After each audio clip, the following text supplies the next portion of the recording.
Good evening guys. तो आज का ब्लॉग मैं शुरुआत कर रही हूँ शाम से। शाम का नाश्ता है मैक्रोनी, जूस और मेयोनीज़। क्योंकि मुझे नाश्ता करके मुझे पार्लर जाना था।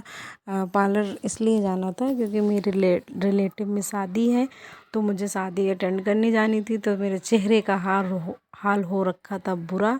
तो मैंने कहा चलो अपना ट्रीटमेंट करवाया जाए। तो मेरे हस्बैंड से बोला कि आप मुझे पार्लर छोड़ दीजिएगा। शाम के 8 बज रहे थे, तो बोले कि मैं इतनी देर कैसे वेट करूँगा। मैंने कहा आप छोड़कर मुझे आ जाइएगा।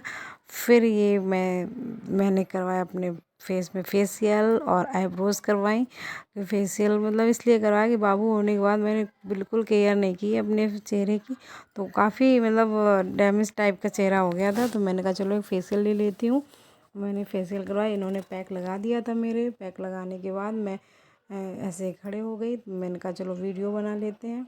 फिर इन्होंने मेरे फेस को अच्छे से मसाज दिया, क्लीन किया। क्लीन करने के बाद इन्होंने मतलब बहुत अच्छा फील कर रही थी मैं कि काफ़ी अच्छे से उन्होंने मसाज जो रहता है ना फेशियल का जो मसाज होती है उसमें आप बहुत अच्छे रिलैक्स फील करते हैं। तो फिर इन्होंने मेरे ये काफ़ी अच्छा पार्लर है। ये पार्लर का नाम है डायमंड ब्यूटी पार्लर। ये पनकी रोड कानपुर में है।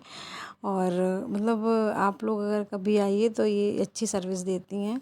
इन्होंने मेरे किया अच्छे से फेशियल करने के बाद मेरा चेहरा एकदम खिल उठा। मैं बड़ी गोरी गोरी लगने लगी। मतलब गोरी तो मैं हूँ, मेरा कलर भी साफ़ है, लेकिन मतलब थोड़ा हो जाता है ना बेबी होने के बाद काफ़ी चेहरा मतलब अजीब से लगने लगता है। तो फिर मैं इनके यहाँ से करवाने के बाद मैंने कहा मैं शादी बारात में भाई हर कोई सुंदर दिखना चाहता है, तो मैंने कहा मैं भी वहाँ जाके थोड़ी सुंदर सुंदर सी दिखूँ। फिर क्योंकि इतना भाई खर्चा किया है, मार्केट गई थी, शॉपिंग करके लाई थी। तो फिर मैंने कहा मैं भी सुंदर दिखूँगी। फिर इन्होंने कोई क्रीम लगा दी मेरे फेस में, जैसे तो और चेहरा और स्किन मतलब अच्छी सी लगने लगी। पीछे एक लड़की और बैठी है, उन्होंने वो भी करवा रही है फेशियल। फिर इधर मैं नाइट में तैयार होके मैं निकल पड़ी। शादी में नाइट थी और नाइट में हम लोग मतलब पास में ही था, तो कहा चलो बाइक से ही चलते हैं। तो हम लोग बाइक से जा रहे थे शादी में। और मैंने अपने फेस को ऐसे कवर कर रखा था कि भाई साहब जितना तैयार होकर आई हो ना, पूरा कहीं अभी रास्ते में ना ख़राब हो जाए। तो मैंने दुपट्टे से अपने फेस को कवर कर लिया। और वैसे मैं देखो आई से ही दिख रहा होगा मैं थोड़ी सुंदर लग रही हूँ।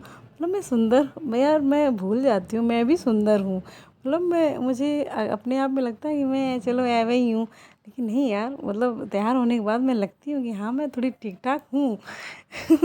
हर एक लड़की अपने आप को मतलब अपने आप को सब कोई अपने आप में अच्छा लगता है। तो फिर इसके बाद ये आप लोग मेरा लुक देख सकते हैं। ये मैंने ऐसे मतलब ज़्यादा हैवी मेकअप नहीं किया था, लाइट मेकअप किया था, जूड़ा लगाया था। और मतलब ये कहते हैं ना कि जब अपने घर की शादी होती है उसमें सजने संवरने की बात ही कुछ दूसरी होती है।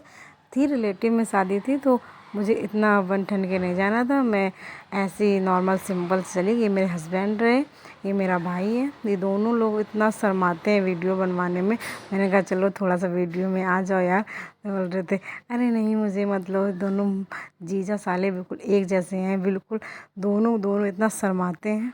फिर इसके बाद ये शादी चल रही है और यहाँ पे और भी लेडीज़ अपना सब जो भी कार्यक्रम हो रहा है सभी अपने कार्यक्रम कर रही हैं।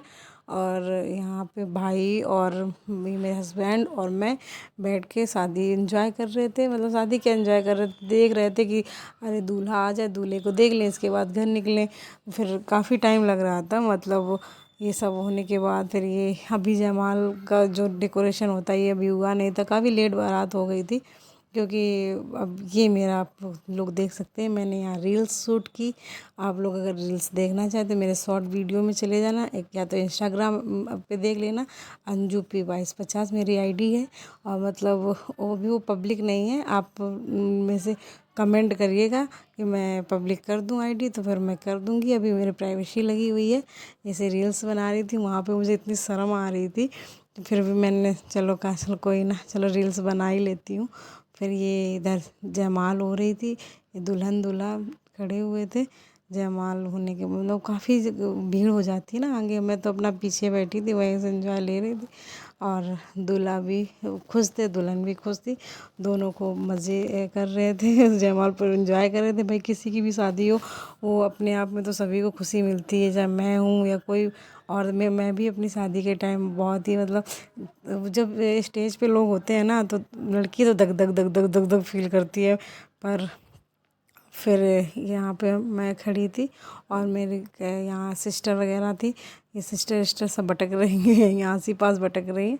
और फिर अब मैंने कहा चलो अब बहुत लेट हो गया है, घर चलते हैं। आंखों में नींद इतनी तेज़ भरी हुई थी, वो काफ़ी लेट है। ये सब ये बैठी हुई थी सारी लड़कियाँ। ये बन्नी अब अपना वो करने के लिए, इसका चढ़ाव वढ़ाव कुछ चढ़ेगा, इसलिए सब ऐसे ही बैठे सब बातें कर रहे थे। हमारे मतलब मिडिल क्लास फैमिली में ऐसी शादियाँ होती हैं।